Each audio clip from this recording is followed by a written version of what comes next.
What's going on, ladies and gentlemen? It's Nex here and welcome back to another game of theories. If this is your first time on the channel, then make sure you pop that sub button and check the notifications bell to ensure that you don't miss any future uploads. In today's video, we're going to take a look at the growing evidence that potentially answers one of the biggest questions in Game of Thrones.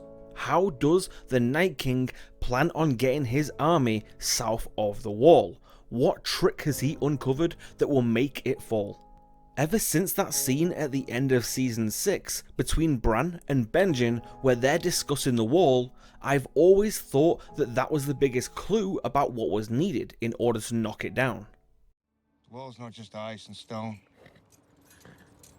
Ancient spells were carved into its foundations. Strong magic to protect men from what lies beyond. And while it stands, the dead cannot pass. I cannot pass. It's not just ice and stone, ancient spells were carved into its foundations. Whilst it stands, the dead cannot pass, I cannot pass. This insinuates that 1. The wall can only be breached by using some sort of magic to undo these ancient spells, and 2. The White Walkers are going nowhere whilst the wall still stands. Back in season 2, when Sam, Gren and Ed were at the Fist of the First Men, we did get a little tease that they possibly found the legendary horn of Joramun. Anyone who isn't familiar with what this is, I'll give you the quick version.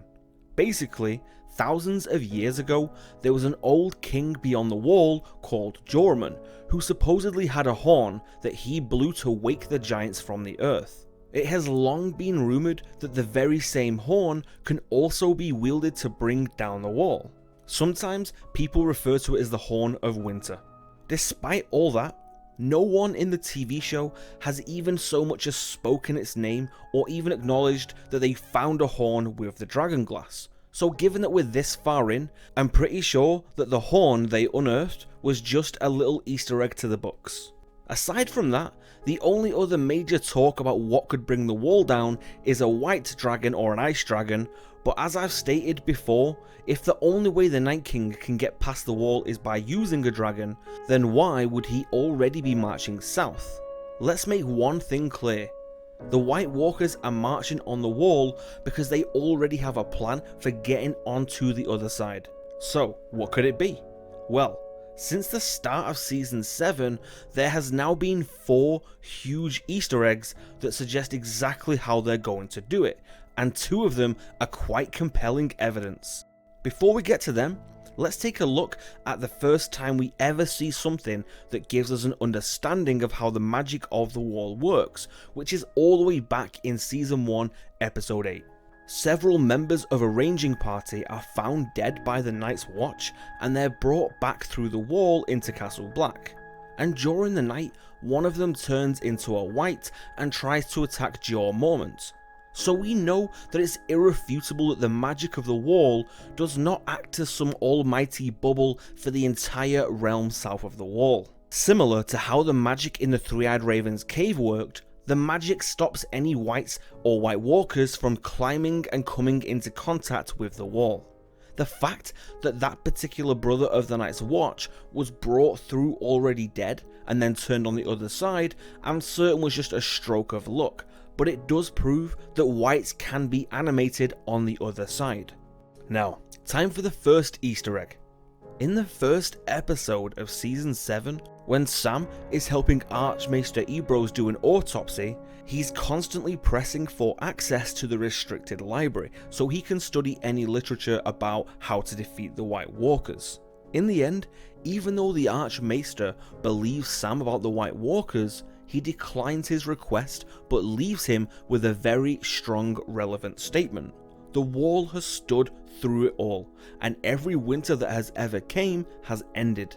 I guess that's quite an easy and basic point to consider, that if the Night King had any method or acquired any kind of magic or weapons that could fell the wall, why would he need to wait 8,000 years? The answer to that is revealed with the second Easter egg, which completely blew me away when I saw it. It is known that the opening credits are more important than people usually realize. It actually reveals every location that will feature in that particular episode. Now, look at this screen cap of the wall from the opening credits back in season 1, and look at the shivering sea on the right hand side of the wall, distinctively blue as it should be. Now, take a look at the exact same screen cap but from season 7. The sea has completely frozen over, providing a perfect passage for the Night King and his army to simply walk around the wall.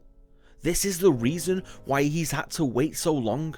He's needed history to repeat itself. He needed a winter so cold that it would present an opportunity for him to go around the wall, not knock it down. And we still have 2 more things to look at that back this up. The first one is the Hound's vision in the flames, and to quote him, "Ice, a wall of ice. The wall. It's where the wall meets the sea. There's a castle there. There's a mountain. It looks like an arrowhead. The dead are marching past. Thousands of them." Could that be any clearer? He just witnessed a vision that shows the dead at the point where the wall meets the sea, where Eastwatch by the Sea Castle is, and they're marching past. Still not convinced? They actually showed us the vision, or should I say, branded. Right after the opening credits at the beginning of episode 1, we see the Night King with the other White Walkers and Whites marching over a frozen plain. But dial it back to the beginning of that scene and look at the terrain. That is not normal ground, it's the frozen sea. Link all of these things together and it reveals how the Night King doesn't need a weapon to bring down the wall, because once the sea has frozen over, the dead can pass around it. Tormund will see it when he goes to Eastwatch by the sea, the Hound saw it, Bran has seen it, and the opening credits tell us that this is how the White Walkers will breach the wall. Thank you for taking the time to watch the video, guys. I really hope you enjoyed it. What do you think? Surely this has to be enough evidence to support the theory, or do you still think that the wall is going to fall? If so, be sure to share your thoughts and ideas with us in the comments below. 7 blessings to you all, and I'll see you guys tomorrow.